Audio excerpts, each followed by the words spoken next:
जय हिंद दोस्तों, जय हिंद बच्चों। आप सभी का स्वागत है आपकी अपनी क्लासेस में।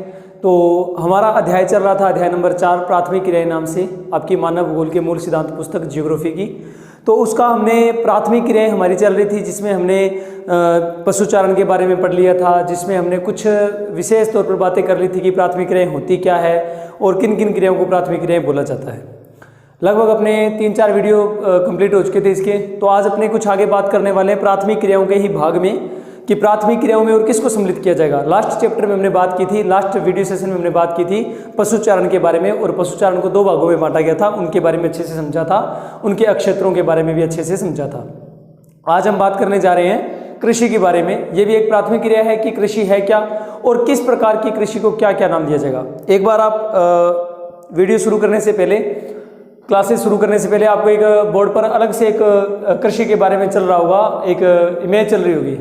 उस इमेज के अंदर देखो तो आपको कुछ कृषियों के नाम लिखे हुए हैं, 7-8 प्रकार की कृषियों के नाम लिखे हुए हैं। सबसे पहले ऊपर हेडिंग डाल रखी है कृषि, और बाद में हेडिंग डाल रखी है कृषि के प्रकार, और 7 से 8 प्रकार की कृषियों के नाम लिख रखे हैं। तो हम जो है इस कृषि के अंदर ये इतने सारे जो नाम रखे हुए हैं अलग अलग, तो ये अलग अलग नाम क्यों रखे हुए हैं और इन अलग अलग नामों के रखने के पीछे रीजन क्या है, और किस प्रकार की कृषि को कब क्या नाम देना है, कौन से क्षेत्र में की जाएगी, किस प्रकार के लोग करेंगे, किस प्रकार की उसकी विशेषता है, ये सब कुछ वीडियो सेशन के दौरान हम समझने वाले हैं। तो चलिए शुरू करते हैं। कृषि है क्या?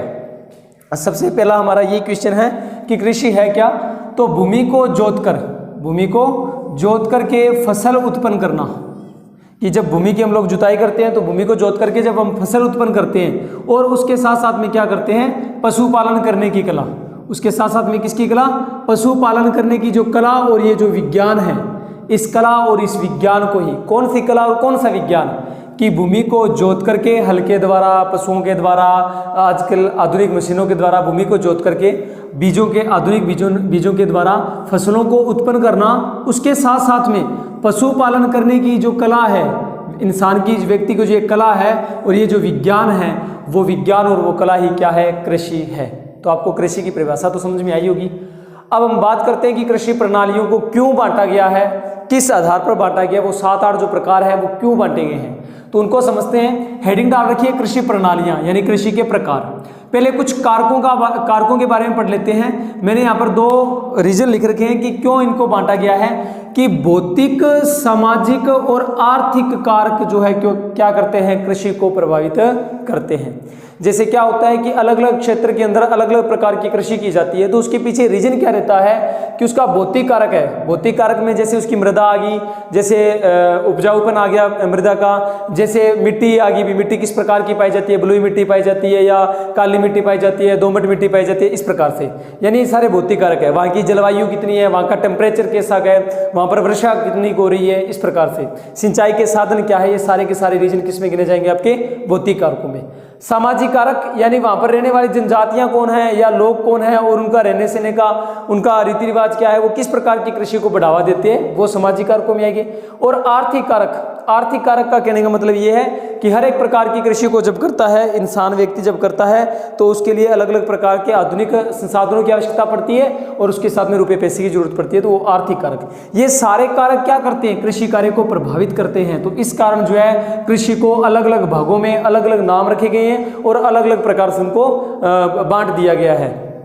समझते हैं। इस प्रभाव के कारण ही विभिन्न कृषि प्रणालियां हमको देखने को मिलती है, कि अलग अलग जो प्रकार की ये कृषि प्रणालियां हैं, ये सारी की सारी किन के कारण देखने को मिलती है? भौतिक स्वरूप के कारण, सामाजिक और आर्थिक कारकों के कारण ही जो है 8 प्रकार या 9 प्रकार जो हमने देखे थे, ये इतने प्रकार की कृषि हमें देखने को अलग अलग प्रकार की मिलती है। इन्हीं कारकों के कारण जो है इनको डिवाइडेशन किया हुआ है, इनको बांटा गया है। समझते हैं। पहले हम शुरू कर रहे हैं 1 नंबर पर निर्वाह कृषि। क्या है निर्वाह कृषि, क्यों की जाती है, किन क्षेत्रों में की जाती है, परिभाषा क्या रहेगी, पहले इसके बारे में बात कर लेते हैं।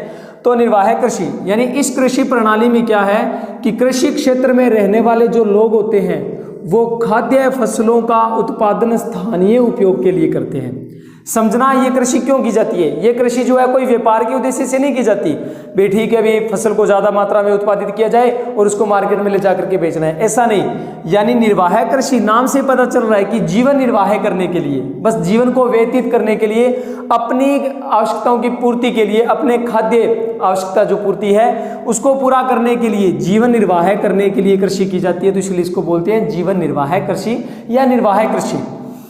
दोबारा से समझ लीजिए कि कृषि क्षेत्र में रहने वाले जो लोग होते हैं वो क्या करते हैं, खाद्य फसलों का उत्पादन स्थानीय उपयोग के लिए करते हैं। इस बात को अच्छे से ध्यान में रखना, ये लोग किस लिए करते हैं, स्थानीय उपयोग के लिए, भाई अपने जीवन यापन के लिए इसका उपयोग करते हैं, मार्केट में बाजार में बेचने के लिए इस कृषि का जो है इस कृषि को नहीं करते। ये लोग अपना जीवन यापन करने के लिए इस प्रकार की कृषि करते हैं। समझ लेते हैं कि आगे इस निर्वाह कृषि को भी दो भागों में बांटा गया है। वो दो भाग कौन कौन से हैं, वो दो रूप कौन कौन से हैं। तो एक नंबर बांटा गया आपका आदिमकालीन निर्वाह कृषि और दूसरा है आपका गहन निर्वाह कृषि। थोड़ा थोड़ा एक बार देख लेते हैं, उसके बाद में पढ़ेंगे अच्छे से इसकी परिभाषा क्या है आदिमकालीन निर्वाह कृषि, इसकी विशेषता क्या है, कौन से क्षेत्रों में की जाती है समझेंगे। इसकी परिभाषा क्या है, कौन सी विशेषता है, किन क्षेत्रों में की जाती है समझेंगे। लेकिन एक मेन मुख्य बात जो है आप एक बार इतनी देख लीजिए, फिर अपने थोड़ा सा आगे और बढ़ते हैं कि ये जो आदिमकालीन निर्वाह कृषि है ये कम जनसंख्या वाले क्षेत्रों में की जाती है। कहने का मतलब ये जहाँ पर लोग कम रहते हैं, जहाँ की जनसंख्या कम होती है, अब लोग कम रहते कहाँ पर है, उष्ण कटिबंधीय क्षेत्रों में। क्षेत्र भी लिख रखा है, तो कौन से क्षेत्रों में की जाती है, उष्ण कटिबंधीय क्षेत्रों में की जाती है। क्यों, क्योंकि उष्ण कटिबंधीय क्षेत्र, आप मैप पर देखिए, पहले आपको इस मैप पर दिख रहा होगा उष्ण कटिबंधीय क्षेत्र, यानी कि जो भूमध्य रेखा और जो आपका कर्क रेखा का जो भाग है, सॉरी भूमध्य रेखा और जो कर्क रेखा और मकर रेखा का जो भाग होता है, यानी ऊपर की ओर बात करें या चाहे भूमध्य रेखा से नीचे की ओर बात करें, 23.5 डिग्री ऊपर चाहे बात करें चाहे 23.5 डिग्री नीचे बात करें, ये जो बीच का भाग होता है कर्क रेखा और मकर रेखा, सीधा बोल दो कर्क रेखा है मकर रेखा के बीच का भाग, या यूं बोल दो कि भूमध्य रेखा और कर्क रेखा के बीच का भाग और भूमध्य रेखा और मकर रेखा के बीच का भाग जो होता है वो क्या होता है, आपका उष्ण कटिबंधीय क्षेत्र कहलाता है। तो ये उष्ण कटिबंधीय क्षेत्र है, वहां पर देखो गर्म इलाका है, सीधी सी बात है, तो वहां पर कम लोग रहेंगे और इस प्रकार की कृषि की जाएगी। दूसरी बात कर लेते हैं गहन निर्वाह कृषि। गहन सबसे पता चल रहा है, यानी जो ज्यादा मात्रा में की जाती है। अब समझना कि गहन निर्वाह कृषि क्या रीजन क्या है कि अधिक जनसंख्या जहाँ पर होती है वहाँ पर ये कृषि की जाती है, जहाँ पर लोगों की संख्या अधिक होती है वहाँ पर ये इस प्रकार की कृषि की जाती है। और ये अधिकतर कहाँ पर की जाती है, मैदानों में और पठारी क्षेत्रों में की जाती है, जहाँ पर मैदान होते हैं बड़े बड़े अच्छे उपजाऊ मैदान, वहाँ पर ये इस प्रकार की कृषि की जाती है और पठारी क्षेत्रों में कृषि की जाती है। समझ में आया होगा इतना कि कृषि क्या है, कृषि की परिभाषा क्या है, क्या कारक हैं जिनके कारण जो है कृषि को अलग अलग भागों में बांट दिया गया, अलग अलग उनके नाम रख दिए गए। एक नंबर बात कर ली हमने निर्वाह कृषि की कि क्या है निर्वाह कृषि, कितने प्रकार है इसके, दो प्रकार, आदिमकालीन निर्वाह कृषि और गहन निर्वाह कृषि। कम जनसंख्या वाले क्षेत्रों में और उष्ण कटिबंधीय क्षेत्रों में, अधिक जनसंख्या जहाँ पर रहती है वहाँ पर और मैदानी और पठारी क्षेत्रों में कृषि की जाती है। यहाँ तक समझ में आया होगा। चलिए हम बात करते हैं अब इनकी परिभाषाओं की और इनकी विशेषताओं की कि क्या है आदिमकालीन निर्वाह कृषि परिभाषा रहेगी और क्या इसकी विशेषता रहेगी, क्या गहन कृषि की परिभाषा रहेगी और क्या इसकी विशेषता रहेगी, कौन से क्षेत्र रहने वाले हैं। तो चलिए बात कर लेते हैं कि आदिमकालीन निर्वाह कृषि है क्या, उसकी परिभाषा क्या है, क्या विशेषताएं हैं, किन किन उपनामों से इसको जाना जाता है, सबकी बात करते हैं अपने एक एक करके। कि वनस्पति क्षेत्रों में, वनस्पति क्षेत्र जो होता है यानी कि जो जंगलीय भाग है, जो जंगल भाग है, उसको जला करके यानी जंगलों को जला करके और उसकी राख को भूमि में दबा दिया जाता है ताकि क्या हो जाए कि मृदा में राख मिल जाए और उससे भूमि का क्या बढ़ जाए, उपजाऊपन बढ़ जाए। और वहाँ पर बाद में जब फसलें पैदा करना की जाती है तो उसे क्या कहा जाता है, आदिमकालीन निर्वाह कृषि। समझना कि इसमें क्या किया जाता है, एक बड़ा जो भूभाग होता है, ज़्यादा बड़ा भूभाग नहीं होता इसमें, ऐसे नहीं होता भी मरबे 4 मरबे, ऐसे नहीं होता। इसमें एक जंगलीय भाग, एक जंगल का टुकड़ा देख लेते हैं, उसमें क्या करते हैं, उस भाग को काट दिया जाता है और काट करके जो पेड़ पौधे होते हैं उन पेड़ पौधों को उसी स्थान पर जला दिया जाता है, जिससे जो उसकी राख होती है वो क्या होती है, भूमि के अंदर मिल जाती है कुछ, यानी भूमि के अंदर दबा दिया जाता है, उसको भूमि में मिला दिया जाता है। और जो औजार होते हैं, जो पुराने टाइम के औजार हैं, यानी पुरानी आदिमकालीन यानी पुराने टाइम की कृषि की बात हो रही है, यानी आज भी आदिवासी क्षेत्र के जो लोग हैं वो आज भी इस प्रकार की कृषि करते हैं। नाम से पता चल रहा है आदिमकालीन यानी कि आदिवासियों की कृषि है, आदिम काल से चली हुई आ रही जो कृषि है।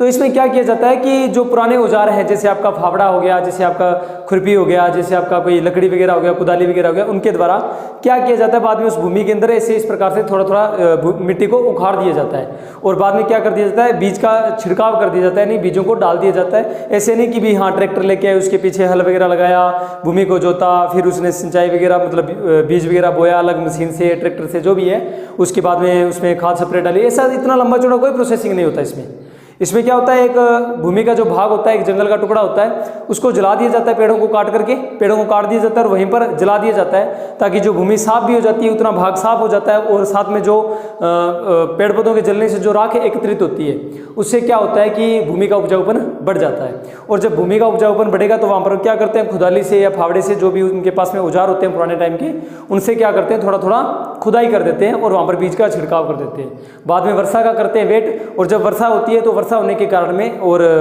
पेड़ पौधों जंगली भाग है तो वहाँ पर लगभग वर्षा जो ज़्यादा होती रहती है, तो वर्षा जब होगी तो वर्षा होने के कारण जो फसल निकलना शुरू हो जाएगी, पौधा निकलना शुरू हो जाएगा। तो ये कृषि की क्यों जाती है, ओनली जीवन निर्वाह के लिए की जाती है, व्यापार की दृष्टि से बिल्कुल भी नहीं की जाती इस प्रकार की कृषि।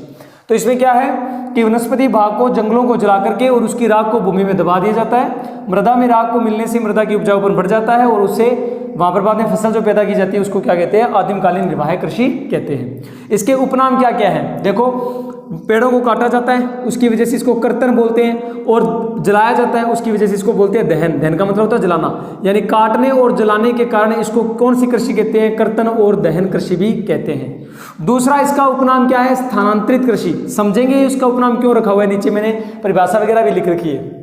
अब पहले थोड़ी सी बात कर लेते हैं क्षेत्र की, कि ये कौन से क्षेत्र में की जाती है। अभी भी आपको बताया था कि ये उष्णकटिबंधीय क्षेत्रों में की जाती है, यानी कि करक और मकर रेखा का जो बीच का भाग है वहां पर इस प्रकार की कृषि की जाती है। और अब बात कर लेते हैं महाद्वीपों में कहां कहां पर की जाती है। तो आपका लैटिन अमेरिका एक नंबर पर, दूसरा आपका अफ्रीका महाद्वीप, और तीसरा आपका दक्षिणी पूर्वी एशिया महाद्वीप। यहाँ पर ये इस प्रकार की कृषि की जाती है। आप एक बार बोर्ड पर चलती हुई इमेज देखिए कि इस इमेज के अंदर आपको दिख रहा होगा कि पहली इमेज के अंदर आपको पेड़ों को काटता हुआ दिखाई दिया जा रहा है ना, कि पेड़ों को काटा जा रहा है। दूसरी इमेज के अंदर आपको दिख रहा है कि उन पेड़ों को जलाया हुआ दिखाया जा रहा है, कि पेड़ जो है वो जिनको काटा गया था उनको जलाया जा रहा है। और तीसरी इमेज के अंदर दिख रहा है कि उसी जले हुए भाग पर, उसी स्थान पर जो है एक किसान या किसानों का जो समूह है वो क्या कर रहा है कि वहां पर फसल वगैरह पैदा कर रहा है। तो इस प्रकार से ये जो प्रोसेसिंग होती है, इस प्रकार से फसल को पैदा किया जाता है। इस कारण इसे क्या कहते हैं, आदिमकालीन निर्वाह कृषि कहते हैं।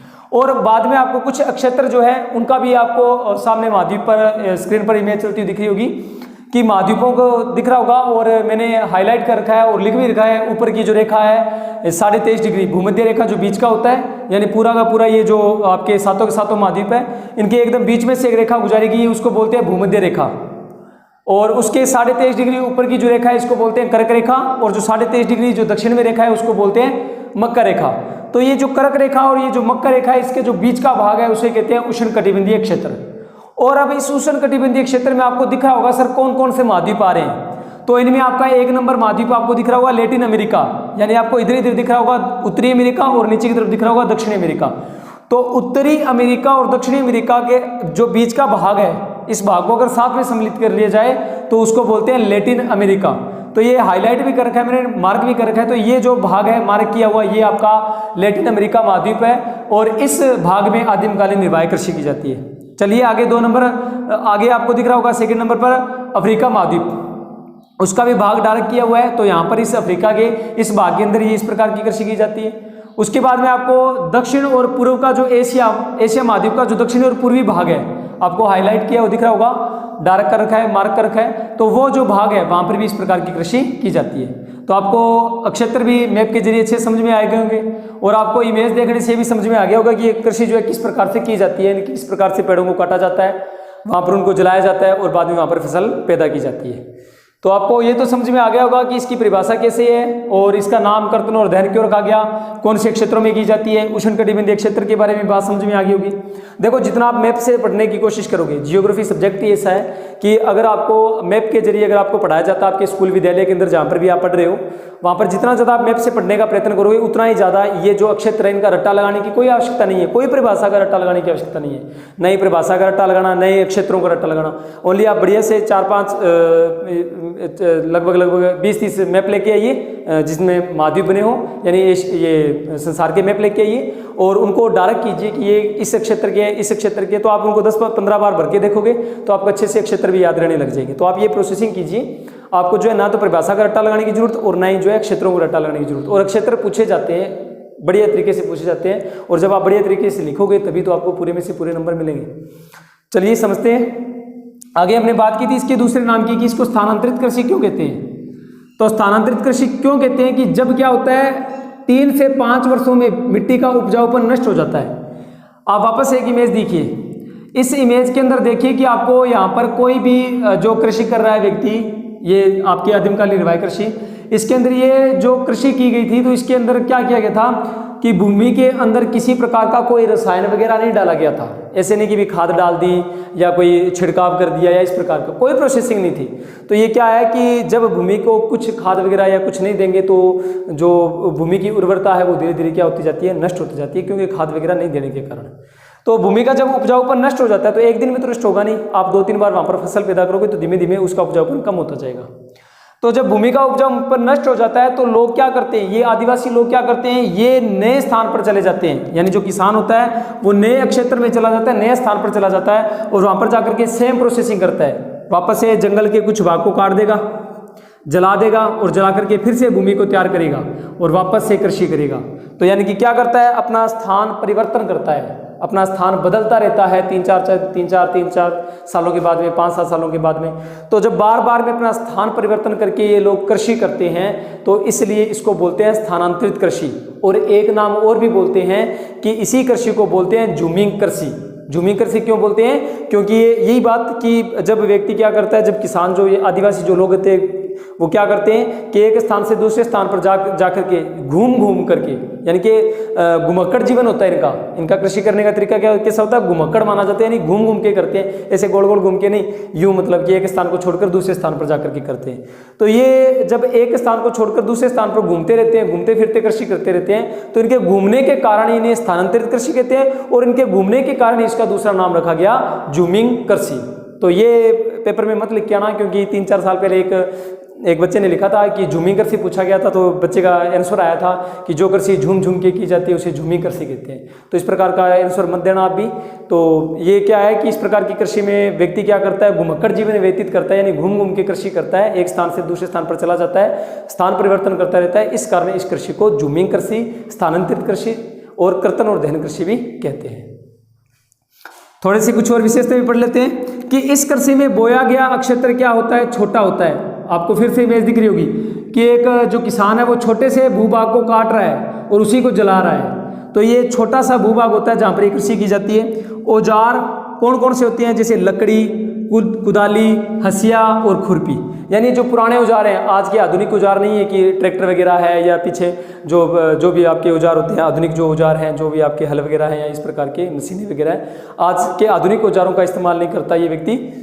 ये किसान जो है पुराने औजार जो होते हैं लकड़ी से बने हुए, कुदाली हो गए, जैसे फावड़ा हो गया, जैसे हसिया हो गया, जैसे खुरपी हो गए, इनका इस्तेमाल करता है। विशेषताओं में और आगे बढ़े तो केवल खाद्य फसलों को उगाया जाता है, यानी कि ये जो व्यक्ति, जो किसान या जो आदिवासी लोग होते हैं, ये उन फसलों को उगाते हैं जो ओनली खाने के काम में आती है, व्यापार की दृष्टि से फसल उत्पादन नहीं करते। जैसे आपका आ गया मक्का, ज्वार, बाजरा, चावल, सब्जी इत्यादि। संपूर्ण परिवार लगा रहता है। आपको फिर से इमेज दिख रही होगी स्क्रीन पर, इस बोर्ड पर स्क्रीन पर चलती हुई एक इमेज दिख रही होगी कि वहाँ पर बहुत सारे लोग जो हैं, एक ही परिवार के लोग जो है उस प्रकार की कृषि को कर रहे हैं। तो इस प्रकार की कृषि में क्या होता है कि ज़्यादा एजुकेशन तो होती नहीं है, ज़्यादा नॉलेज की जरूरत नहीं है, ज़्यादा रुपये पैसे की जरूरत नहीं होती, लेकिन हाँ ज़्यादा लोगों की आवश्यकता होती है। तो इसमें सारा का सारा परिवार ही लगा रहता है, क्योंकि आधुनिक औजारों का तो इस्तेमाल करते नहीं है, नई मशीनें वगैरह हैं, तो ज़्यादा लोगों की आवश्यकता होगी पेड़ों को काटने के लिए, उनको जलाने के लिए, वहाँ पर फसल पैदा करने के लिए, फिर फसल को काटने के लिए। तो हाँ, लोगों की ज़्यादा जरूरत होती है, इसलिए पूरा का पूरा परिवार लगा रहता है। प्रति हेक्टेयर उत्पादन कम होता है। अब उत्पादन अपने आप ही कम होगा, न तो कोई उर्वरक डाल रहा है, न ही कोई रसायन पदार्थ डाल रहा है, न ही कोई खाद्य पदार्थ खाद वगैरह डाल रहा है, तो उसके कारण क्या होगा, यहाँ पर प्रति हेक्टेयर जो उत्पादन होता है वो कम होता है। अब प्रति हेक्टेयर होता है क्या, वो भी समझ लेना कि प्रति हेक्टेयर का मतलब होता है इस प्रकार से 1 हेक्टेयर इधर, 1 हेक्टेयर इधर, 1 हेक्टेयर इधर और 1 हेक्टेयर इधर। ये जो पूरा का पूरा जो भाग बनेगा इसको बोलते हैं सर प्रति हेक्टेयर। यानी कि एक जो भूभाग है, यानी एक जैसे हम पढ़े थे ना हमने जनसंख्या घनत्व में कि प्रति वर्ग किलोमीटर, उसी प्रकार का होता है कि प्रति हेक्टर जो भूभाग होता है वहाँ पर उत्पादन कम होता है। तो ये कुछ विशेषताएं थी, थोड़ी बहुत और इसकी विशेषताएं पढ़ लेते हैं और पढ़ लेते हैं कि इनको इसी कृषि को अलग अलग स्थानों पर अलग अलग नामों से पुकारा जाता है। अलग अलग स्थान जैसे इसको अलग अलग देशों में या अलग अलग महाद्वीपों में इस कृषि को और भी अलग अलग नामों से पुकारा जाता है, यानी अलग अलग इसकी और भी उपनाम है। समझने का प्रयत्न करते हैं। ये बात करते हैं कुछ और विशेषताओं की कि इसमें क्या होता है, कम पूंजी की आवश्यकता होती है। अब देखिए कि नए तो व्यक्ति खाद डाल रहा है, नए व्यक्ति कोई आधुनिक संसाधनों का उपयोग में ले रहा है, तो अपने आप ही पूंजी कम लगेगी। ओनली क्या करना है, उसको पेड़ों को काटना है और जलाना है, बस इतना ही तो काम करना है। उसके बाद में कुदाली फावड़े जो उनसे थोड़ी बहुत खुदाई करके और बीज का छिड़काव कर देना है और वर्षा से अपने आप ही जो है फसल पैदा होगी। तो इसमें ज़्यादा पूंजी लगेगी कहाँ से, तो इसमें क्या होता है, कम पूंजी की आवश्यकता होती है। एक छोटी सी बात नोट डाल के लिख लेना और अच्छे से याद रखना।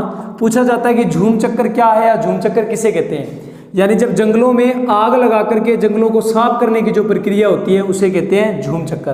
दोबारा से सुन लीजिए, जंगलों में आग लगा करके जंगलों को जो साफ करने की प्रोसेसिंग होती है, जो साफ करने की जो प्रक्रिया होती है उसे कहते हैं झूम चक्कर। आपसे छोटा क्वेश्चन पूछा जा सकता है। अब बात कर लेते हैं लास्ट इस विशेषता की या अक्षेत्र की कि उष्णकटिबंधीय जो क्षेत्र है इसमें इसे अलग अलग नामों से पुकारा जाता है, इसे आदिमकालीन निर्वाह कृषि को। एक नंबर हम बात कर लेते हैं मध्य अमेरिका व मैक्सिको में इसको कहा जाता है मिल्पा।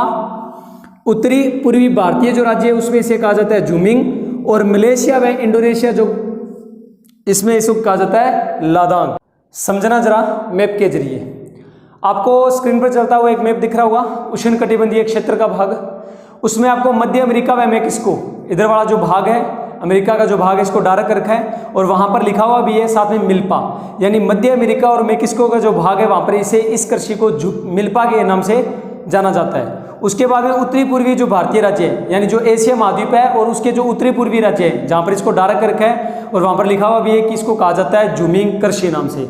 और मलेशिया और इंडोनेशिया, ऑस्ट्रेलिया महाद्वीप आपको दिख रहा होगा, उसके जो ऊपर का भाग है मलेशिया व इंडोनेशिया जो नाम से है वहां पर इसको किस नाम से पुकारा जाता है, लादांग के नाम से। तो ओके फ्रेंड्स, आपको समझ में आया होगा अच्छे से कि आदिमकालीन निर्वाह कृषि है क्या। तो फ्रेंड्स आपको समझ में आया होगा अच्छे से कि आदिमकालीन निर्वाह कृषि क्या थी, इसकी विशेषताएं क्या थी, इसके उपनाम क्या थे, इसके क्षेत्र कौन से क्षेत्रों में की जाती है। आपको मैंने मैप के जरिए अच्छे से पढ़ाने का पूरा प्रयत्न किया है। अगर आपको अच्छे समझ में आ रहा है तो आप वीडियो में कमेंट करके जरूर बताइए कि सर हाँ समझ में आ रहा है, या कोई दिक्कत आ रही है तो वो भी बताइए। कोई दिखने में, वीडियो के दिखने में, कोई उसके मैप के अंदर दिखने में या किसी प्रकार की कोई समस्या आ रही है तो वो भी बताइए। अगर आपको अच्छे समझ में आ रहा है तो आप कमेंट करके जरूर बताइए कि सर समझ में आ रहा है, और उसके साथ साथ में अपने फ्रेंड के साथ में इसको शेयर जरूर कीजिए। और आज के वीडियो सेशन में हम इतना ही पढ़ेंगे, बाकी हम पढ़ेंगे नेक्स्ट वीडियो सेशन में। Okay friends, thank you.